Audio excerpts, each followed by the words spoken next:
हा सत्संग संत रामपालजी महाराजांचा असून मराठी भाषिक भक्त समाजास सहज समजावे म्हणून हिंदी भाषेतून मराठी भाषेत रूपांतरित करण्यात आलेले आहे.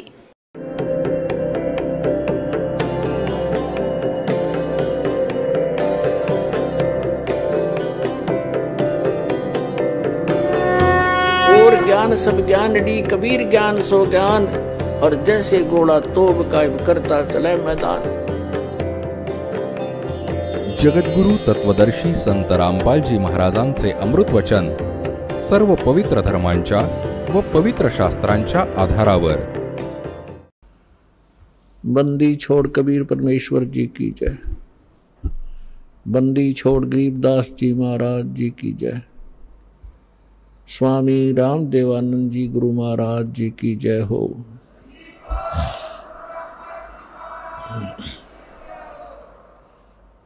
गरीब नमो नमो सतपुरुष को नमस्कार गुरु की नहीं.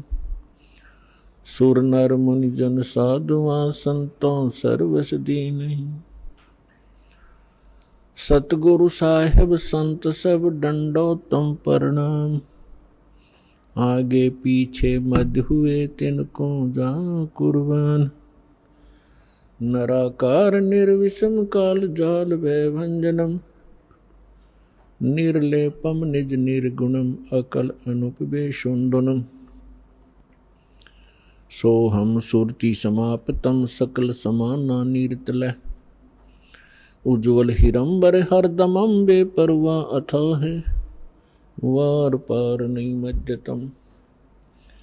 ग्रीब जो सुमर सिद्ध होई. गणनायक गलता ना करो अनुग्रह सोई. पारस पद परवाना. आदि गणेश मनाऊं गणनायक देवन देवा. चरण कमल लौलाऊं आद्यंत करूं सेवा.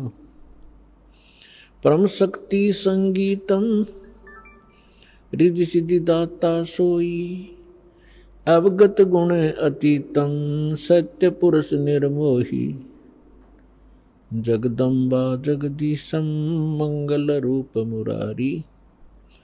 तन मन अर्पों शेषम भक्ति मुक्ति भंडारी. सुर नर मुनि जन ध्यावे ब्रह्मा विष्णु महेशा. शेष सहस मुख गावे पूजय आदि गणेशा. इंद्र कुबेर सरीखा वरुण धर्म राय ध्यावे. समर्थ जीवन जी का मन इच्छा फल पावे. 33 कोटि आधारा ध्यावे शेष 88. उतर बहुजल पारा कट है यम की फांसी. 33 कोटि आधारा ध्यावे शेष 88. उतरे बहुजल पारा कट है यम की फांसी. कर जोरूं विनती करूं धरूं चरण पर शीश. गुरु जी राम देवानंद जी महाराज ने दियो नाम बख्शीश. कोटि कोटि सिजदा करूं कोटि कोटि प्रणाम. चरण कमल में राखियो मैं बंदी जाम गुलाम. कुत्ता हूँ गुरुदेव का रामपाल दास को नाम. गले प्रेम की जेवड़ी जा खेचो वहाँ जाऊं मैं. तो करो तो बावड़ू दूर दूर करो तो जाऊं. जो राखो तो ही रहूं जो देवो सो खाऊं. गुरु जी तुम न भूलियो चाहे लाख लोग मिल जाएं. हमसे तुमको बहुत है, तुम जैसे हमको नहीं।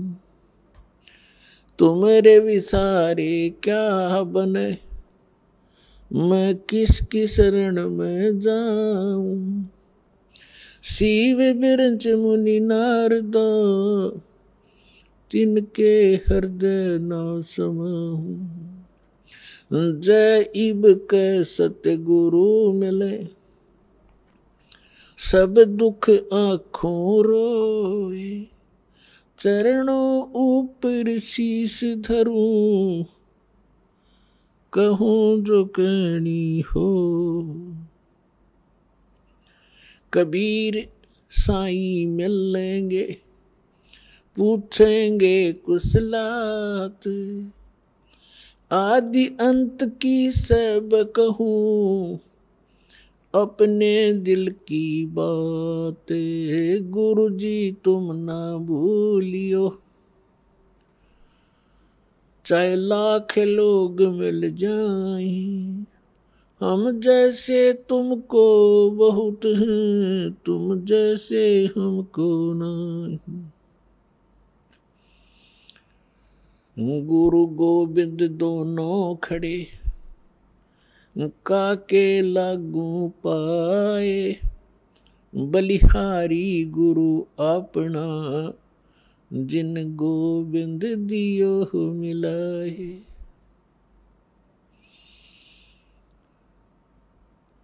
गुरु मानुष कर जानते, ते नर कहिए अंध। ओवे दुखी संसार में, आग काल का फंद। गुरु गोविंद कर जानियो, चलियो आज्ञा माही। कहें कबीरता दास को, तीन लोक भय नाही। कबीर गुरु के दिल से उतरे, वो नाम बेहू ना होवे। जाको काल घसीट ही, राख सके न कोई। जिन बातों से गुरु दुख पावे है, उन बातों को दूर भगावे। गुरु भगता मम आत्म होई, वाके हृदय रहूं समोई। बिन गुरु मिले मोहे ना पावे, युगन युगन भव भटका खावे। परमपिता परमात्मा पूर्ण ब्रह्म, साऱ्या सृष्टीचे रचनाहार कबीर देवजी, कबीर साहेबजी, ते धाणक कबीर, विणकर कबीर काशीमध्ये जे एका साधारण व्यक्तीप्रमाणे राहत होते. पुण्यात्म्यांनो, समर्थ कधीही लोक दिखावा नाही करत. कबीर साहेब म्हणतात, बड़े बड़ाई ना करें और छोटे बहुत एतराएं.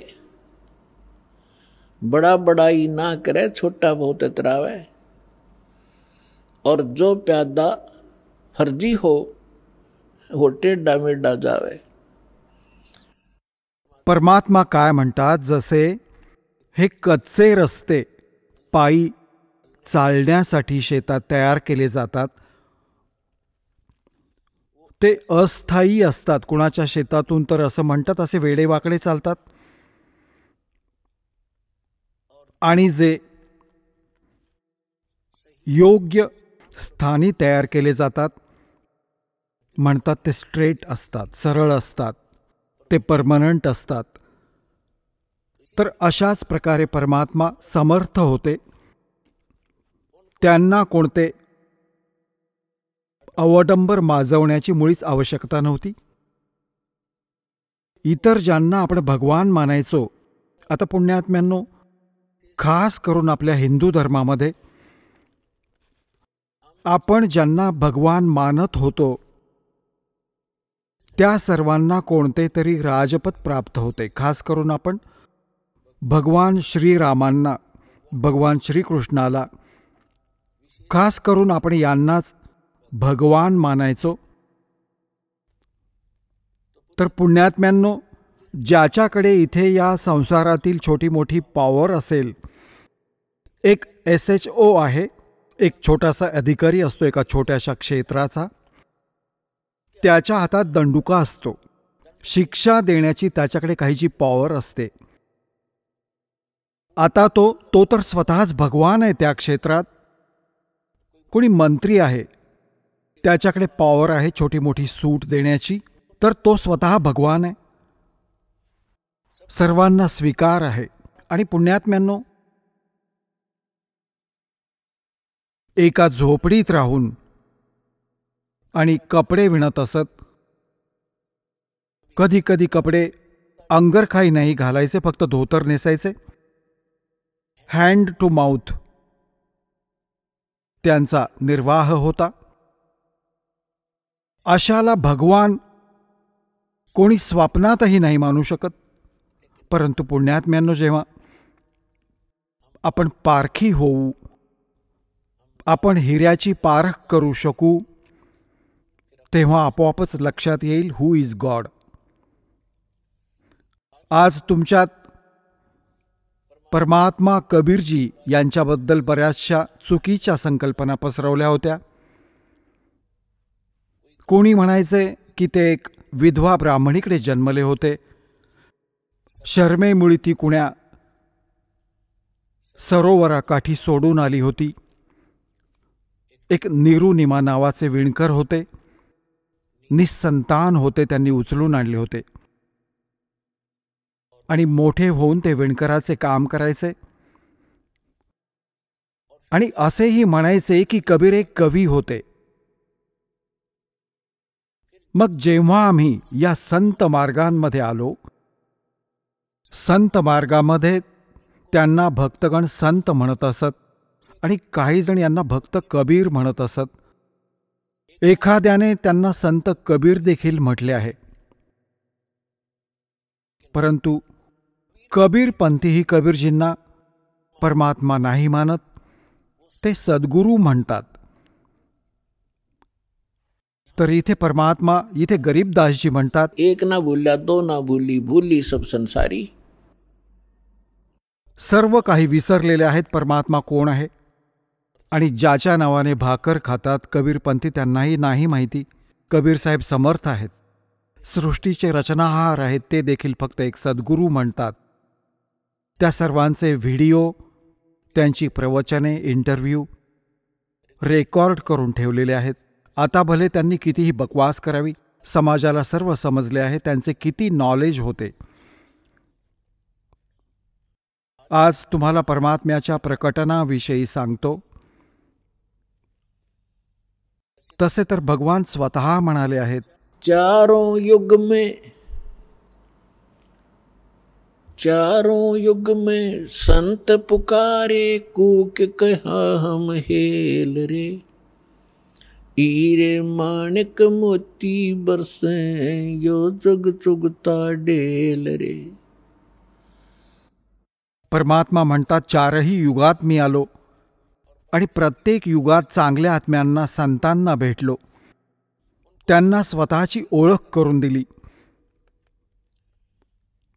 आणि त्या महापुरुषांनी माझ्याशी परिचित होऊन माझा महिमा छाती ठोकपणे स्थानोस्थानी जाऊन ऐकवला. तर परमात्मा म्हणतात, सतयुग में सत सुकृत कह टेरा, त्रेता नाम मुनींदर मेरा. द्वापर में करुणा में कहाया, कलियुग नाम कबीर धराया. आज मी तुम्हाला कलियुगामध्ये परमात्म्याच्या प्रकट होण्याविषयी ऐकवतो. थोडीशी बॅकग्राऊंड देखील सांगतो. द्वापार युगात एक सुदर्शन नावाचे सुपज होते. शेड्यूल कास्ट होते, वाल्मिकी जातीत जन्मले होते आणि ते त्यावेळी परमेश्वर कबीरजी करुणामय नावाने प्रकट होते द्वापार युगात. जेव्हा करुणामय नावाने परमात्मा प्रकट होते त्यावेळी काही एक हंस परमात्म्याच्या शरणी आले होते, त्यांचे कल्याण केले होते.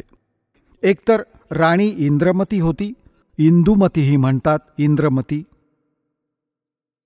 जे विशेष अजूनही राजा जगजीवन होते, परंतु खास करून आपल्या या सत्संगाविषयी आम्ही काही एक महापुरुषांची माहिती आपल्याला देतो. आणि त्यातले एक सुदर्शन नावाचे वाल्मिक होते. आणि परमात्माही त्यावेळी करुणामय नावाने एका वाल्मिकीला सरोवरावर भेटले होते, जे निस्संतान होते. आणि सुदर्शनजी त्याच वाल्मिक कुटुंबामध्ये, कुळामध्ये इतर कोण्या कुटुंबाशी संबंधित होते. केवळ त्यावेळी त्या वाल्मिकी समुदायाशी त्या सुदर्शनजींनी परमात्मा करुणामयजींकडून उपदेश घेतला होता. आणि त्यांनी त्यांना खूप चांगल्या प्रकारे ओळखले होते. परमात्मा त्यांना सचखंडात घेऊन गेले होते, सुदर्शनजींना. आता ज्यांनी परमात्म्याला सचखंडात पाहिले, संपूर्ण जग एकीकडे आणि तो महापुरुष एकीकडे, ह्या कलियुगातही तुमच्या समोर दासाने खूप वेळा त्या महापुरुषांची शुभ नामे सांगितली आहेत, ज्यांना परमात्मा भेटले, तर तेही दृढ झाले होते. आदरणीय धरमदास साहेबजी, आदरणीय मलुकदास साहेबजी कलियुगात, आदरणीय नानकदेव साहेबजी, आदरणीय दादू साहेबजी, आदरणीय गरीबदास साहेबजी गावछुडानी, जिल्हा झज्जर हरियाणा वाले, आदरणीय घिसादास साहेबजी गाव खेकडा, आता जिल्हा बागपूर झाला, आणि उत्तर प्रदेशमधून आदरणीय स्वामी रामानंदजी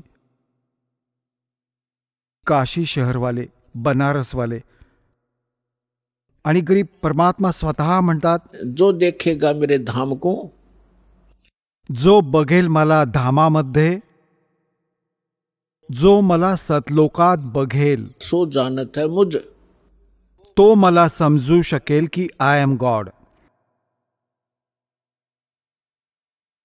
आणि गरीबदासजी सांगत आहेत की परमात्म्याने हे असे म्हटलं होतं, गरीबदास तो से कहूं सुन गायत्री गुज.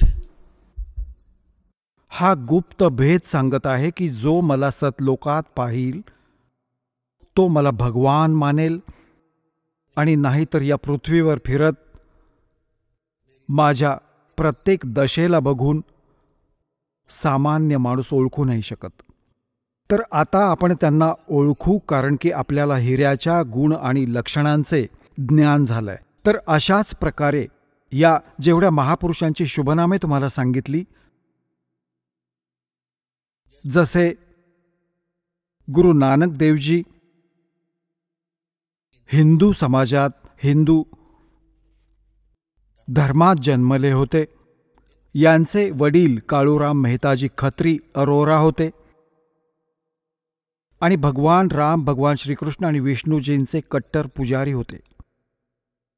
आणि याच प्रकारे नानक साहेब देखील याच प्रमाणे त्यांचीच पूजा करायचे. एका ब्रिजलाल पांडे यांच्याकडून गीताही ऐकली होती.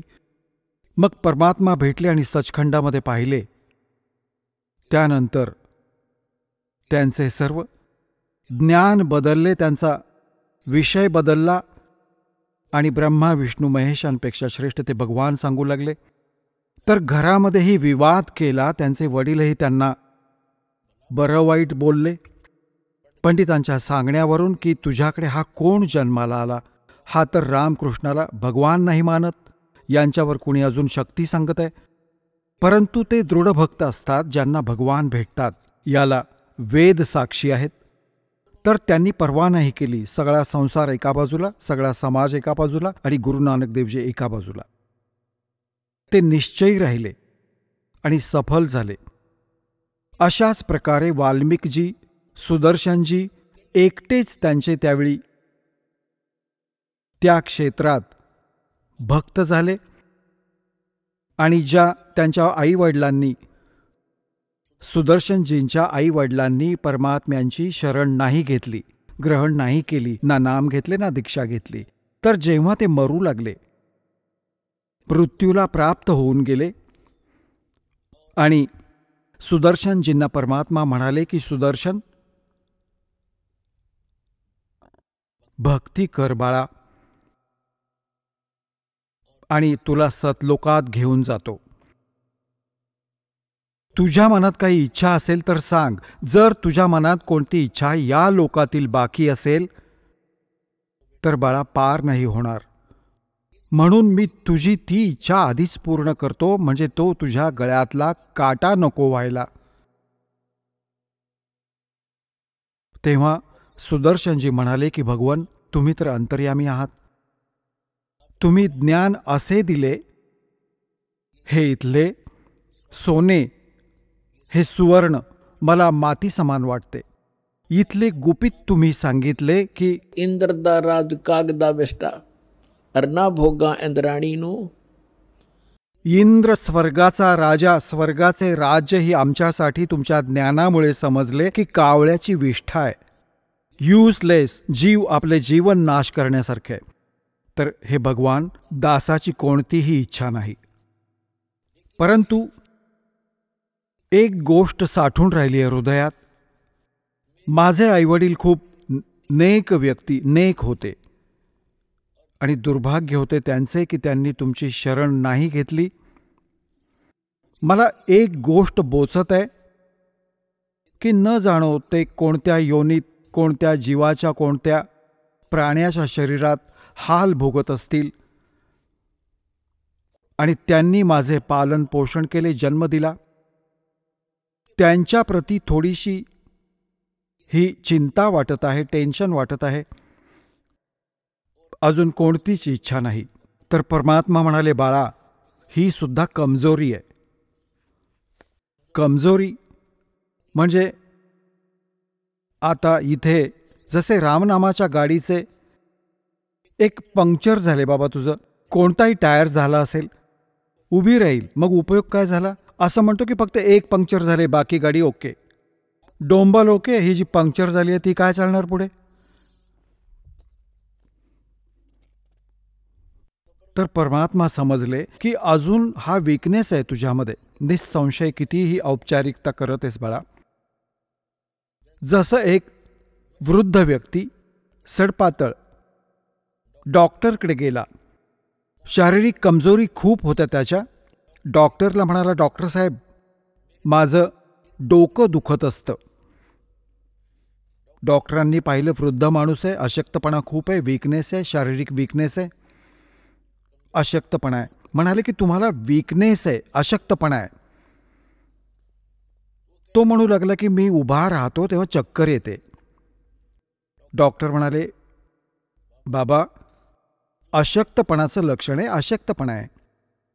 माझ्या पोटऱ्या ठणकत असतात, पोटऱ्या दुखत असतात.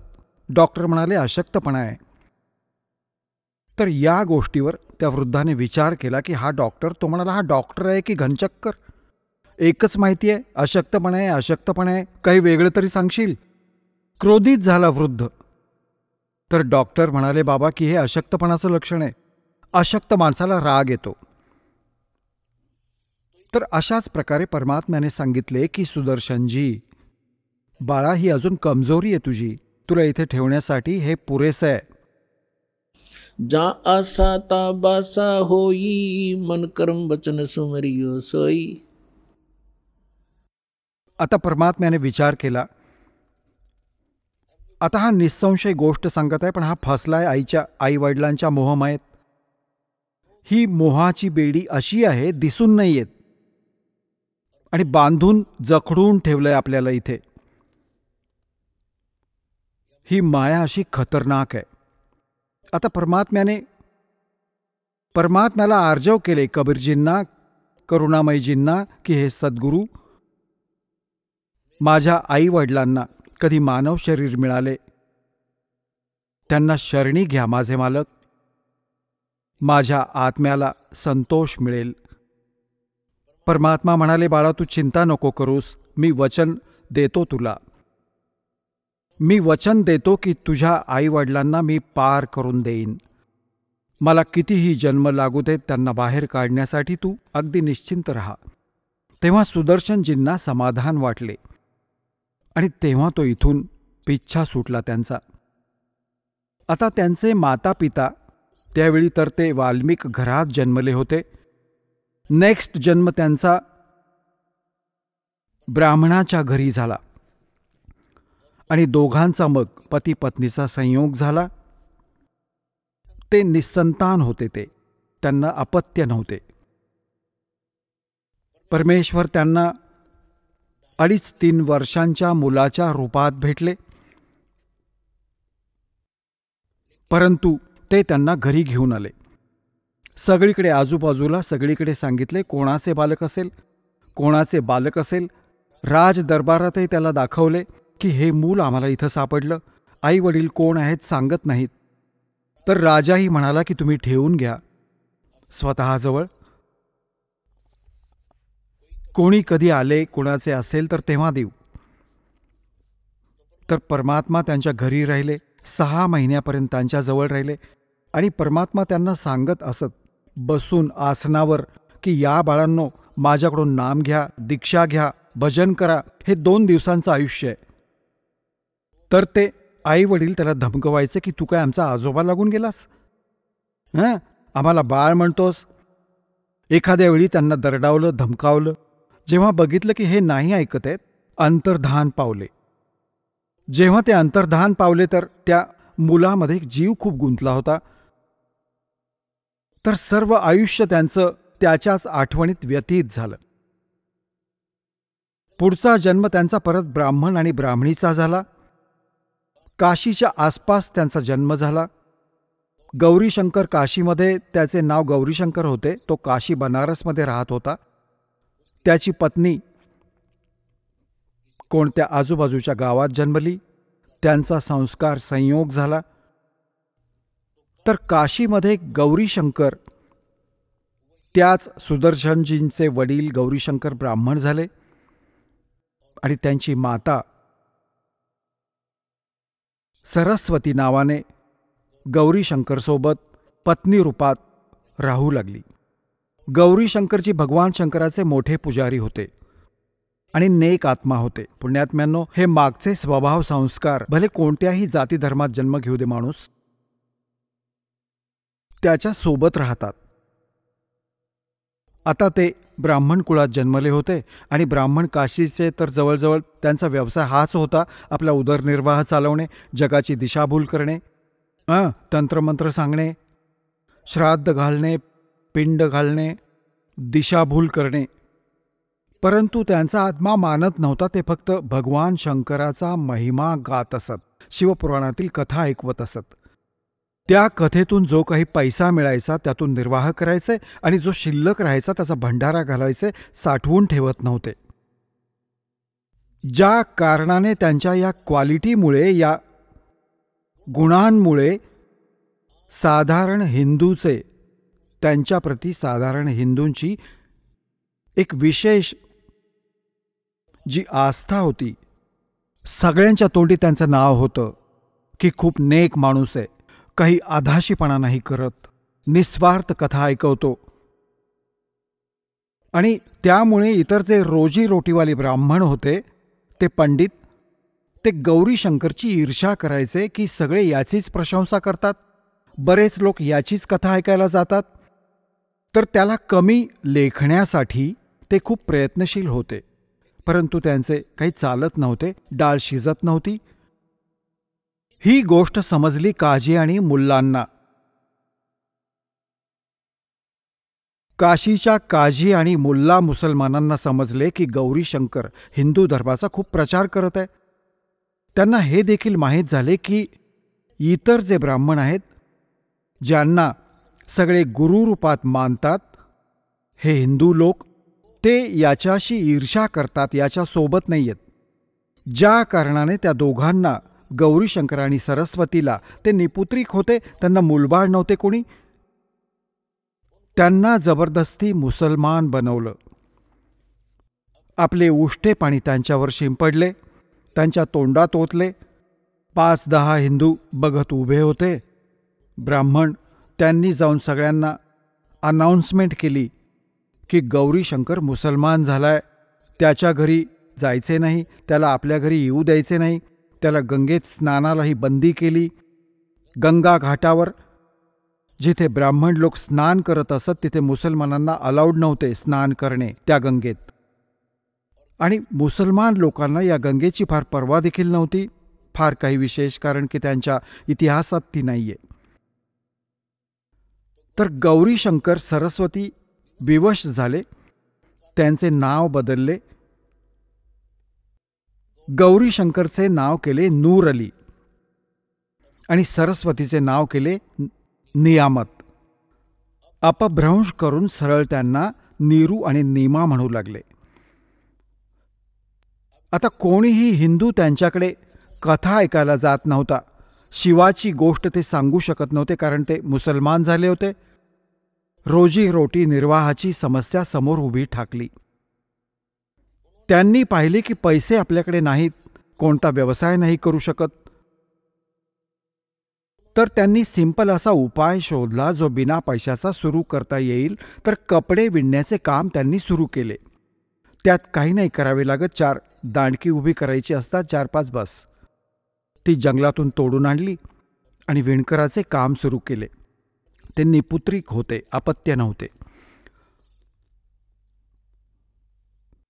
असाच काही काळ अजून लोटला.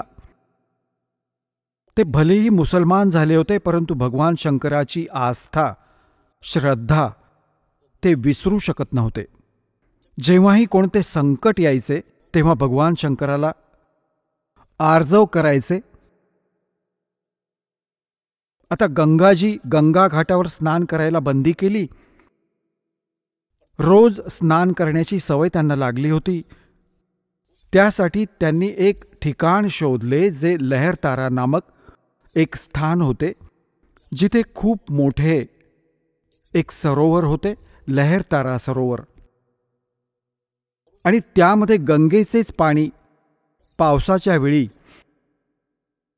लाटांच्या द्वारे गौघाटावरून जिथे जनावरे पाणी पित असत, जिथे किनारा छेदला जायचा आणि गंगा पूर्वी खूप दुथडी भरून वाहत असे पाऊस खूप पडल्यावर 4 मासपर्यंत, चातुर्मासात.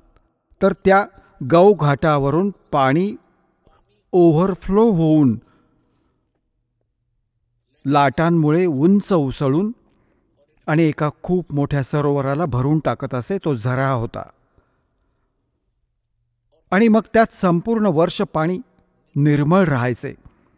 गंगेच्या पाण्यात एक गॉड गिव्हन एक असे वैशिष्ट्य आहे, एक असा गुण आहे.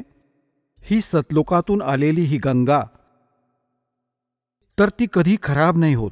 पुण्यात्म्यांनो, जेवढेही आजपर्यंत सतलोकाचे गुणगान गाणारे ते राधास्वामी पंथ. राधास्वामी पंथाच्या आधी कोणाला सतलोक माहीत देखील नव्हता. आणि यांनी कबीर साहेबांच्या वाणीत तर सतलोक आणि सचखंडाची माहिती आहेच आहे, परंतु कबीर पंथीही नीट जाणत नव्हते. सतलोक तेही म्हणायचे, परंतु सतलोकात काही नाही मानत होते. चेतनच चेतन आहे, तिथे प्रकाशच प्रकाश आहे, हेच राधास्वामीवाले म्हणत होते. आणि हे धन सद्गुरू, सच्चा सौदा, जय गुरुदेव आणि निरंकारी तर म्हणतात भगवान निराकार आहे. आणि एखाद्या हिंदूला विचारले, एखाद्या मुसलमानाला विचारलं, एखाद्या शीख किंवा ईसाईला विचारलं, परमात्म्याला ते निराकार सांगतात. आता सत्य ज्या महापुरुषांनी भगवानांना पाहिले, मग या दासावर कृपा झाली. आता तिथे काय, सगळी सृष्टी अशीच आहे जशी इथे आहे. ही डुप्लिकेट आहे आणि ती ओरिजिनल आहे. तिथे या 5 तत्वांपासून बनलेले कोणतेही मटेरियल नाहीये. एका तत्वापासून बनलेले, जसे 5 तत्वांनी इथे हे शरीर बनलेले आहे. आता यात कोणतेही तत्व दिसून येत नाही, हे 5 तत्वांनी बनलेले आहे. मृत्यूनंतर जेव्हा याला स्वाहा केले जाईल, हे आपापल्या तत्वात विभागले जाईल. अशाच प्रकारे तिथे एका तत्वाने सर्व सृष्टी, सर्व पदार्थ एका तत्वाने, काजू, बेदाणे, सफरचंद, संत्री, हे डाळिंब एका तत्वाने, आपले शरीर एका तत्वाने. तर तिथे केवळ एक नूरी तत्वानेच बनलेलं असतं. तर तिथे हे जे सुंदर सरोवर, अमर सरोवर आहे, तिथून सतलोकातून ही गंगा आलेली आहे. परमात्म्याने एक सॅम्पल पाठवले आहे की आमच्या लोकात असे मटेरियल आहे, असे पदार्थ आहेत जे कधीही खराब होत नाहीत. आणि तिथे तर लोकच एवढा सुंदर आहे, तिथे खराब होण्याचे काही कारणच नाही. आणि इथे या घाणेरड्या लोकात 10 दिवसात पाण्याला दुर्गंध येतो आणि इथे गंगेचं पाणी जल खराब नाही होत. हे सतलोकातून आलेले हे मटेरियल आहे, हा पदार्थ आहे. तर अशा दुधाच्या नद्या तिथे सरोवरे भरलेली आहेत, दह्याचे सरोवर भरलेले आहे, तिथे मधाचे सरोवर भरलेले आहेत, सगळ्या प्रकारचे पदार्थ आहेत. आणि सदाबहार फळे आहेत, सदाबहार वृक्ष आहेत, सदाबहार तिथे या वेली आहेत, या लता आहेत. तर पुण्यात्म्यांनो, प्रसंग चालू आहे, तिथेच येऊयात. तर निरुनिमा सकाळी सकाळी उठून दररोज त्या लहरतारा नामक तलावात स्नान करण्यासाठी जाऊ लागले. दिनक्रम झालेला होता, उन्हाळ्याचे दिवस होते, जसे ज्येष्ठ शुद्ध पूर्ण मास, उन्हाळ्याचा ऋतू. आणि त्या दिवशी परमात्मा आपल्या वचनानुसार जसे सुदर्शनजींना सांगितले होते, बाळा तू चिंता नको करूस, मला वेळ तर कितीही लागू दे, तुझ्या आईवडिलांना मी पार करेन.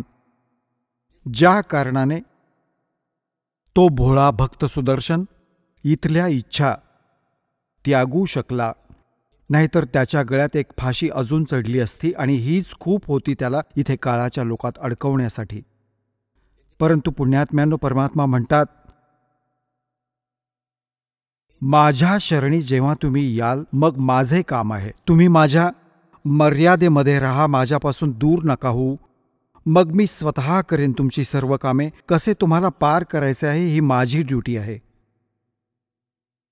आता जसे परमात्म्याने फॉर्म्युले सांगितले आहेत, द्वार धनी के पड़ा रहे, धक्के धनी के खावे, 100 काल झकझोल ही पर द्वार छोड़ ना जावे.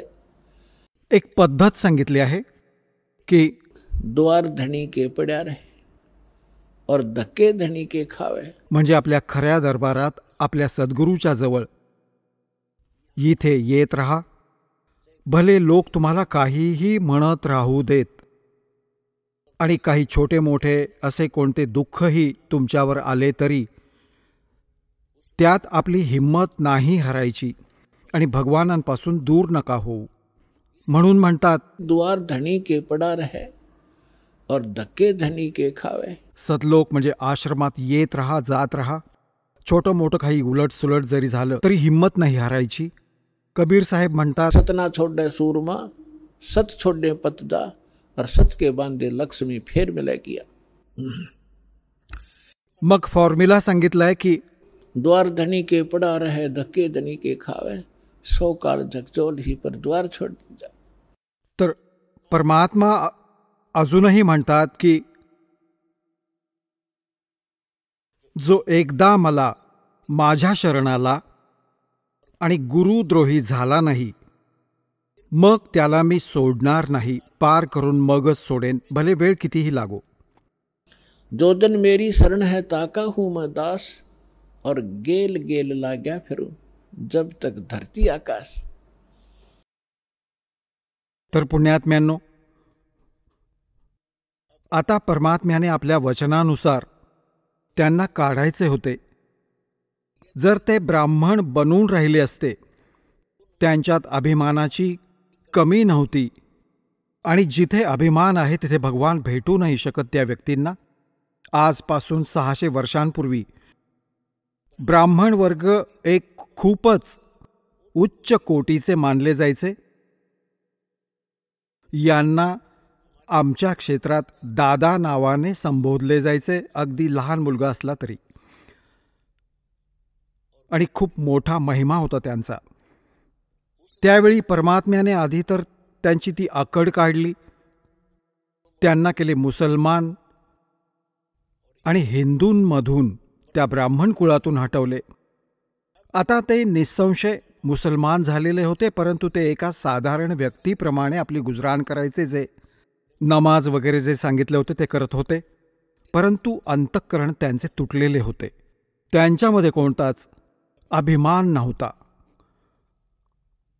तर परमात्मा ज्येष्ठ शुद्ध पौर्णिमा संवत 1455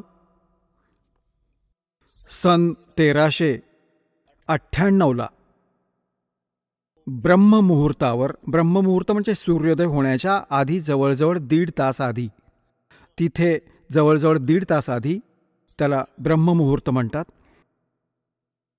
इथे थोडा प्रसंग अजून ऐकवणं अनिवार्य आहे की एक रामानंद नावाचे स्वामी रामानंदजी एक ब्राह्मण होते. ते काशीमध्ये जास्त करून ब्राह्मण लोक जे होते ते भूत पिशाच्याची पूजा करायचे आणि करायला लावायचे. सद्ग्रंथ, वेद आणि पुराणांपासून ते लांब निघून गेले होते. त्या महापुरुषाने येऊन तिथे पुन्हा वेदांचा, पुराणांचा, आदी श्रीमद भगवद्गीतेचा प्रचार करायला सुरुवात केली, जसे त्यांना नॉलेज होते. आणि त्यांनी 1400 ऋषी करून ठेवले होते आपले शिष्य. त्यांना संत रूपात त्यांची एक ओळख तयार केली होती. वैष्णव परंपरेने जे दीक्षित असतात ते सर्व त्यांना मोठे अवडंबर माजवलेले होते. उभा तिलक लावणे, गळ्यात एक तुळशीच्या मण्याची एक माळ घालणे, फक्त तुळशीच्या लाकडाचा एक मणी असतो, अशा प्रकारची लक्षणे असणाऱ्या वैष्णव संत म्हणतात.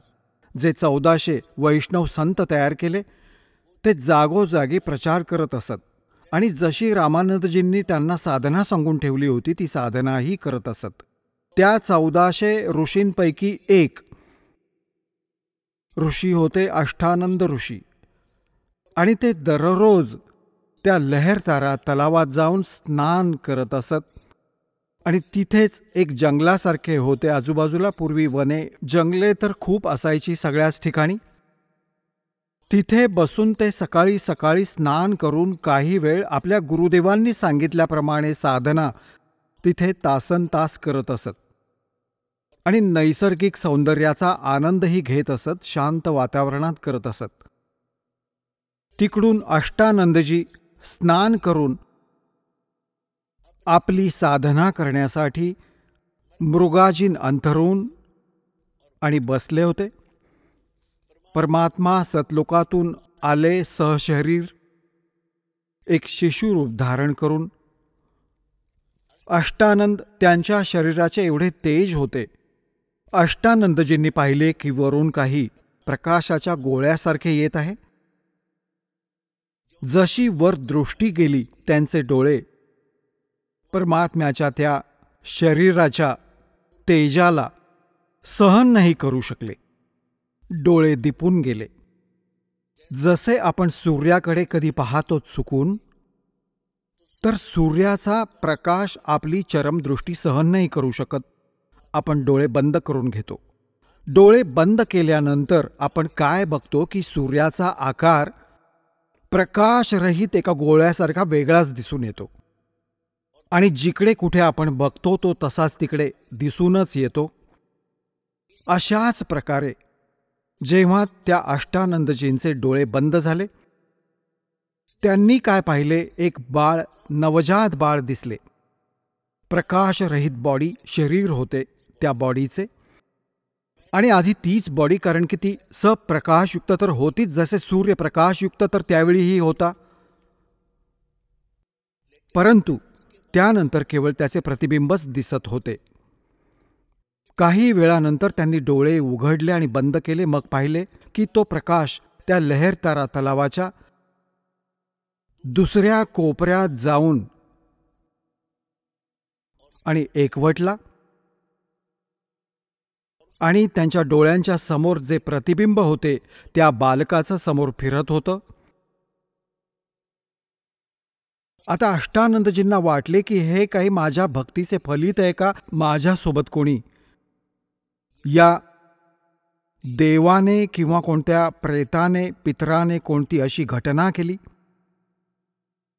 त्याने विचार केला की आपल्या गुरुदेवजींनी स्वामी रामानंदजींकडून याचे निरसन करावे. लगेच उठून निघाले. साधना थांबवली. आता तिकडून नीरू आणि नीमा दररोज तिथे स्नानासाठी जातच असत.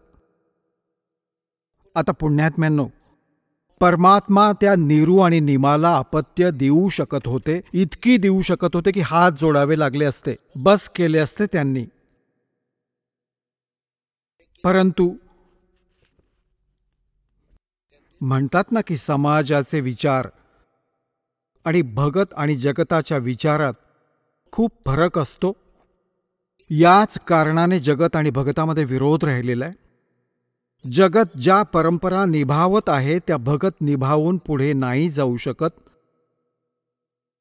भक्ताचे विचार शास्त्रानुकूल असतात, जगताचे विचार आपल्या परंपरांवर आधारितच असतात. आता इथे समाज तर हे म्हणतो, पूर्वी तर खूप वाईट हाल होते, ज्याला काही मूल नसेल, अपत्य नसेल तर अशी धारणा करून ठेवली होती आपल्यामध्ये की सकाळी सकाळी त्यांचे दर्शन देखील नाही घेतले पाहिजे, तो अपशकुनी माणूस आहे. हे तर आहेत जगाचे विचार. आणि आपल्या सूक्ष्म वेदात परमात्म्याने दिलेले ज्ञान ते काय सांगते की ज्यांना अपत्य नाहीये ती खूपच नशीबवान अशी माणसं आहेत. आता इथे गोष्ट बिनसते की याला अर्थ काय बाबा, की ज्याला अपत्य नाही ते खूप चांगले नशीबवान आहेत आणि ज्यांना अपत्य आहे ते कमनशिबी. हे 100% सत्य आहे. परंतु जे भक्ती नाही करत, मग ते अपत्य असणारे असोत किंवा अपत्य नसणारे असोत, दोघेही कर्महीन आहेत. आणि जे शास्त्रानुकूल भक्ती सोडून मनमानीचे आचरण भक्ती देखील करत आहेत तेही युजलेस, तेही कर्महीन आहेत. शास्त्रानुकूल साधना परमसंतांकडून प्राप्त करून मग भले अपत्य असणारे असोत किंवा अपत्य नसणारे असोत, दोघेही नशीबवान आहेत. आता पुण्यात्म्यांनो, या आध्यात्मिक ज्ञानाला नीटपणे समजून घ्या. आता अपत्य असणारे अपत्य नसणारे का नशीबवान आहेत? पुण्यात्म्यांनो, माझा हेतू आहे, परमात्म्याचा हेतू आहे तुम्हाला या घाणेरड्या दलदलीतून बाहेर काढणे.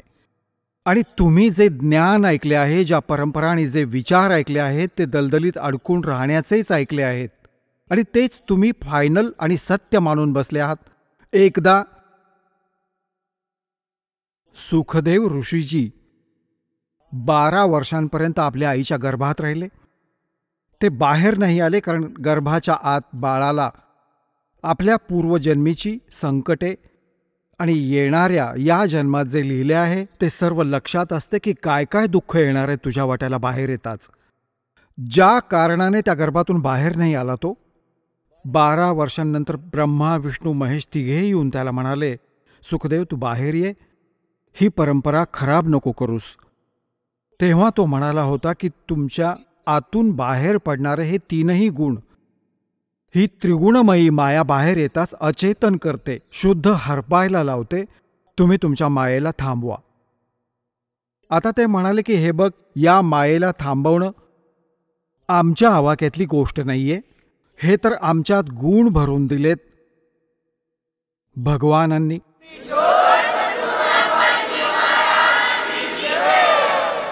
चला आता आपण त्या श्रद्धाळूंचे अनुभव जाणून घेऊया ज्यांनी जगद्गुरु तत्वदर्शी संत रामपालजी महाराजांकडून नामदीक्षा प्राप्त केलेली आहे, तसेच त्यांच्याद्वारे सांगितलेल्या भक्ती मार्गावर चालत आहेत. नमस्कार सतसाहेबजी. आपलं नाव? हरीश शंकरराव शहाणे. आपण कुठून आलात? झिंगाबाई टाकळी, कोहे लेआउट, नागपूर, महाराष्ट्र. आपला व्यवसाय काय आहे? मी नोकरी करतो आहे कोऑपरेटिव्ह बँकेमध्ये, सुपरवायझरच्या पदावर आहे आणि आता 20-25 वर्ष झाली आहे मला. सर, संत रामपालजी महाराजांची गुरुदीक्षा आपण कधी घेतली? 2009मध्ये घेतली मी. संत रामपालजी महाराजांची गुरुदीक्षा घेण्याअगोदर आपण व आपला परिवार कोणती भक्तिसाधना करत होतात? पंत म्हणजे माझ्या परिवारामध्ये वारकरी संप्रदाय आणि नाथ संप्रदाय होता, पण मी शिव उपासक होतो आणि शिव उपासक असल्यानंतर मग मी वारकरी संप्रदायाकडे गेलो. याचं कारण असं की आदिनाथ गुरु सकळ सिद्धांत मच्छिंद्र तयाचा मुख्य शिष्य मच्छिंद्राने बोलो गोरक्ष शिकवला, गोरक्ष वळला गणिपती, निवृत्ती दातार ज्ञानदेवा सार चोजविले. निवृत्तीनाथ महाराजांनी ज्ञानेश्वर महाराजांना सांगून वारकरी संप्रदायाला, म्हणून वारकरी संप्रदायामध्ये नंतर मी तिकडे गेलो. सर, जसं तुम्ही सांगत आहात की तुम्ही पूर्वीपासून नाथपंथ आणि वारकरी समुदायाशी निगडीत होतात आणि त्यांनी जी भक्तिसाधना दिली आहे ती भक्तिसाधना आपण करत होतात. तर या पंथामध्ये नेमकी काय भक्तिसाधना देतात? मी शिवपंथामध्ये असल्यामुळे मी ध्यान लावायचा. शंकरजींचे जेवढे काही मंदिरं असतील महाराष्ट्रातले सगळ्या ठिकाणी जाऊन त्यांचं दर्शन घ्यायचं, 12 ज्योतिर्लिंगांचं, या पद्धतीने माझी भक्ती होती. ध्यानामध्ये मी शरीरसुद्धा न्यूट्रल करून टाकत होतो. मला शरीराची अवस्था आहे की नाही आहे या अवस्थेमध्ये मी गेलो होतो. पण त्यानंतर जेव्हा मग आपण इथे आलो की मग माणसाला पुन्हा इथले जे प्रश्न आहेत ते नेहमी आपल्याला भेडसावतात. याचं कारण काय? कारण जेव्हा जर परमेश्वराच्या सान्निध्यात आपण एकरूप झाल्यानंतर मानव जन्मात दुःख नको, दुःख जर येत असेल आणि ते जर विचार येत असेल, ते जर विचार सुटत असेल, तर हे काही परिपूर्ण नाही. म्हणून आत्मा कुठेतरी शोध घेत असतो आणि म्हणून मी रामपालजी महाराजांची दीक्षा घेतली. सर, संत रामपालजी महाराजांच्या शरणात आपण कसे आलात? संत रामपालजी महाराजांच्या दीक्षेमध्ये असे आलो की आमच्या घरात एकटे बंद म्हणून राहायचे. माझे मोठे बंधूसुद्धा बँकेत आहेत. हे दोघांची चर्चा चालायची, सत्संग ऐकायचे. त्यावेळी मी भावाकडे होतो. ते सत्संग सगळे ऐकले आणि सत्संग ऐकल्यानंतर विचार केला की नाही, या मार्गाशिवाय दुसरा कोणताच मार्ग नाही. कारण या मार्गामध्ये विकारावर, शरीरावर आणि तुमचे जे काही हे असतील शौक, म्हणजे ज्याला आपण व्यसन म्हणू, त्या व्यसनातून मुक्तीसुद्धा मिळू शकते. मी बँकेत असताना एका साईडनी खर्रा खायचा. मला 5 ते 6 खर्रे लागायचे. वन साईड माझं ट्रॅफिक, एका साईडने खर्रा चालायचा. सकाळी 6 ते रात्री 1:30पर्यंत मी खर्रा खायचा आणि एका बाजूने मी चहा, पाणी, नाश्ता असं सगळं करायचा. पण ज्यावेळी मला तंबाखू खायला लागला त्यावेळी विचार केला की आता याच्यातून मोक्ष कसा? जेव्हा मी तुपाचा गोळा याच्यात ठेवायचा गालामध्ये, तेव्हा तो 2 क्षणामध्ये विरघळून जायचा आणि अशी आग व्हायची. मग म्हटलं आत्ता काय करायचं? एकदा जेव्हा सत्संग ऐकला तेव्हा लक्षात आलं की नाही, इथे सगळं सुरू शकते. ज्यावेळी परमेश्वर संत रामपालजी महाराजांकडनं आम्ही नामदान घेतलं, त्याच्यानंतर आल्यानंतर मी आज गेली 11 वर्ष ते 12 वर्ष झाली कुठल्याच प्रकारची सुपारी आणि खर्रासुद्धा खाल्लेला नाही. सर, जसं तुम्ही सांगत आहात की संत रामपालजी महाराजांच्या शरणात आल्यानंतर आपला जो खर्रा म्हणजे तो अर्थात गुटखा किंवा तंबाखू यासारखा जो व्यसन होतं ते दूर झालं. तर मला असं विचारायचं आहे, हे व्यसन तर आपलं दूर झालंच, या व्यतिरिक्त आपल्याला व आपल्या परिवाराला या भक्तीमुळे आणखीन काही फायदे झालेत का? फायदे म्हणजे इतके असे अनेक फायदे आहेत की ज्यामध्ये माणूस सांगता सांगता थकून जाईल. आम्ही 4 जणं फिरायला गेलो होतो बाहेर. तर त्यावेळी आमची गाडी 12 फूट गड्ड्यामध्ये खाली अशी गेली. 1, 2, 3 अशा टर्न मारल्या. खाली सगळ्यात खूप मोठे मोठे दगड होते. त्यावेळी आम्हाला काही कळलंच नाही की काय होते आहे. पण मी सगळं पाहत होतो, आम्ही सगळी होतो. ती गाडी गेल्यानंतर जशी काही कोणीतरी त्या दगडावर नेऊन ठेवली आहे. गाडीला इतकासासुद्धा क्रॅच नाही आहे आणि कुठलंच काही नुकसान नाही. त्या गावचे सगळे लोक धावून आले. ते म्हणाले की आता हे सगळे संपले. कारण जेव्हा गाडीचा ॲक्सिडेंट होतो तेव्हा पेट्रोल असेल, डिझेल असेल, ती गाडी पूर्ण पेट घेते आणि दरवाजे उघडत नाही. पण ते दरवाजे असे उघडले की आमची शर्टालासुद्धा कुठलाही एक प्रकारचा क्रॅच नाही. सगळे लोक म्हणाले मला की तुम्ही भक्ती कोणाची करताय? तर त्यावेळी असं लक्षात आलं की आम्ही जे आहे रामपालजी महाराजांची भक्ती करतो आणि ते या केसालासुद्धा धक्का लागू देत नाही. कारण हा परिपूर्ण परमात्मा आहे. हा माणसाला अधममरण तर मरूच देत नाही, पण या भक्तीत गेल्यानंतर त्याचा पूर्ण मोक्ष करूनच त्याला घेऊन जातात. ही याची आम्हाला ग्वाही आली आहे. सर, जसं तुम्ही सांगत आहात की संत रामपालजी महाराज हे मोक्ष प्रदान करत आहात, तर हे जे मोक्ष प्रदान करण्याचं काम हे संत रामपालजी महाराज करत आहेत, हे आपण कसं सांगू शकतात की संत रामपालजी महाराजांच्या भक्तीमुळेच केवळ आपण मोक्षाला प्राप्त होऊ शकतो? याच्यामध्ये की वारकरी संप्रदायामध्ये आपल्या ज्ञानेश्वर माऊलींनी म्हटलं आहे की अजपा जपणे उलट प्राणाचा आणि तेथेही मनाचा निर्धार असे. हा अजपा जप कोणता आहे? उलट प्राणाचा आणि तेथेही मनाचा म्हणला आहे. तुकाराम महाराजांनी काय म्हणलं की वेदांचा तो अर्थ आम्हाशी ठावे, इतरांनी व्हावे भार माथी. एवढं सगळं सांगितल्यानंतर वेदांना भार म्हणणारे तुकोबराया ते सुद्धा म्हणजे काय आहे. आणि कबीर साहेब म्हणतात की वेद मेरा भेद है मैं वेदन के माही, आणि जिस विधी से मैं मिलू वेद जानत नाही. वेदसुद्धा वेदांनाही नाही कळला अंत पारे याचा. म्हणजे काय आहे याच्या पलीकडे कोणीतरी आहे, आणि त्याची जेव्हा अनुभूती येतं माणसाला तेव्हा माणूस परिपूर्ण होऊन त्या भक्तीत लागलो आहे असं मला आता पूर्णपणे वाटतं आहे. सर, जी आपण भक्ती करत आहात ती मोक्षदायी आहे असं आपण मानत आहात. तर ह्या अनुषंगाने आपण जे आपले सहकारी आहेत किंवा जे नातेबंधू आहेत त्यांना व आपले जे प्रेक्षक आपल्याला बघत आहात त्यांना आपण काय संदेश देऊ इच्छिता? संदेश तर नाही, एक विनंती करू शकतो. कारण मानव जन्म पुन्हा मिळत नाही. मानव जन्माचं मुख्य कारण पोट भरणे नाही आहे. पण या आपण भगवद्गीतेच्या 11व्या अध्यायाच्या 32व्या श्लोकामध्ये काय म्हणलं आहे की कालोस्मी लोकक्षयक प्रवृत्त लोकांना संहार्तुम ह्य प्रवृत्त ऋतेबी त्वान भविष्यंती सर्वे व्यवस्थिता प्रत्युनुकृषी योद्धा. त्याने भगवान कृष्णालासुद्धा युद्ध करायला भाग पडला आहे. आपण इथे मानव जन्माला आल्यानंतरसुद्धा प्रत्येकजण आपण आपल्या परिवारासाठी इतकं काही झटतो आहे, पण त्या परिवाराची पूर्ण इच्छा होत नाही आहे आणि परिवारामध्ये सुख आणि शांतीसुद्धा मिळत नाही. कारण काय, प्रत्येक जीव इथे भक्ती करून राहिला पण कोणाला सुख आणि शांती नाही आहे. कोणाचा हात गेला, कोणाचा पाय गेला, कोणाला कॅन्सर झाला आहे, कोणी कोणत्या व्याधीने ग्रसला आहे. असं इथे काय आहे, भक्ती करून नाही राहिले का जीव? सगळेजण भक्ती करून राहिले पण वास्तविक काय आहे? जर समजा वडील परिपूर्ण आहेत ते आपल्या पोरांना दुःख देऊ देत नाही. प्रत्येकजण इथे परमेश्वराची आराधना केल्यानंतर त्यांना दुःख का, हा मोठा एक प्रश्न होता. आणि या भक्तीत जर आपण आलात आणि जर समजा ही भक्ती घेतली तर याच्यामध्ये 17व्या अध्यायात 23व्या श्लोकात जे म्हटलं आहे की ओम तत्सत इथे निर्देश आहे. निर्देश देऊन टाकला आहे हो, की याच्यात निर्देश दिल्यानंतर परमेश्वराच्या नंतर या 3 नामानंतर काहीच नाही आहे. त्यामुळे परिपूर्ण इथे जे माणसाला मोक्ष होऊ शकतो. आपण सुद्धा या सगळ्या भक्तींचा एक जे कोणी आपल्या चॅनलवर एक पट्टी येतं त्या पट्टीवर जर समजा आपण नंबर जर पाहिले तर त्या नंबरवर जर समजा आपण पाहून फोन केला तर आपल्याला कुठल्याही कोणत्यात असो, आपण महाराष्ट्राच्या, भारताच्या, विश्वाच्या, तर तिथेसुद्धा तुम्हाला नामदानाची व्यवस्था या परमेश्वरांनी करून ठेवलेली आहे. आपण याचा अवश्य लाभ घ्यावा आणि आपण या मार्गात यावं. सर, ह्या नामदीक्षेसाठी साधकाला किती खर्च येतो? एकही पैसा लागत नाही हो. हा जो परमेश्वर आहे हा 5 पैसेही मागत नाही हो. तुम्हाला पैसे देतं.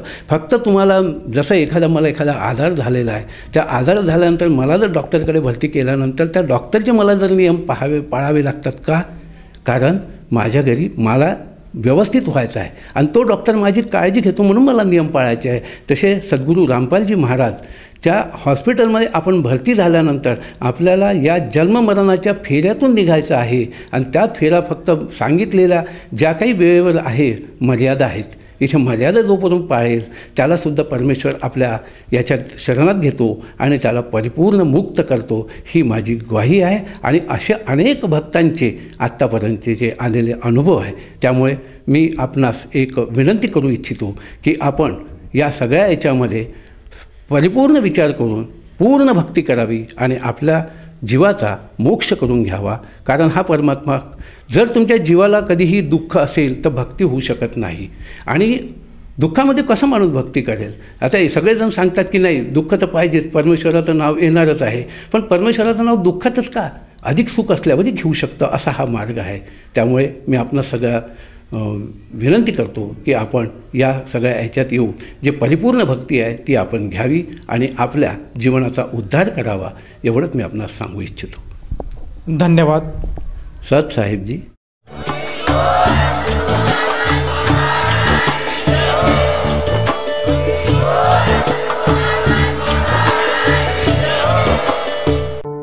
आपण ऐकत होता जगद्गुरु तत्वदर्शी संत रामपालजी महाराजांचे मंगल प्रवचन. निशुल्क नामदीक्षा प्राप्त करण्यासाठी आणि अधिक माहितीसाठी संपर्क करा 7030303951 7030303952. आमची वेबसाईट आहे www.jagadgururampalji.org. सर्व पवित्र धर्मांच्या पवित्र शास्त्रांवर आधारित प्रमाणित अनमोल पुस्तक ज्ञानगंगा किंवा जगण्याचा मार्ग यापैकी कोणतेही एक पुस्तक निशुल्क मागविण्यासाठी आम्हाला आपले पूर्ण नाव, पूर्ण पत्ता, पिनकोड सहित आणि फोन नंबर लिहून 7030303951 7030303952 या नंबरावर SMS करू शकता किंवा आम्हाला 7030303950 या नंबरावर WhatsApp देखील करू शकता.